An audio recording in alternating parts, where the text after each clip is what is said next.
is my garden. It consists of hot tubs, bathtubs, any kind of tub to grow in.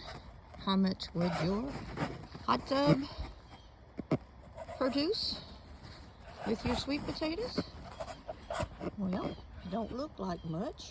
I had a plant there, a plant there, there, right here, which I haven't dug up yet, which they're coming to, and then one over there. So probably 1, 2, 3, 4, 5, 6, 7, 8 plants. And this is what I've harvested so far. So that's how much your hot tub will harvest for you.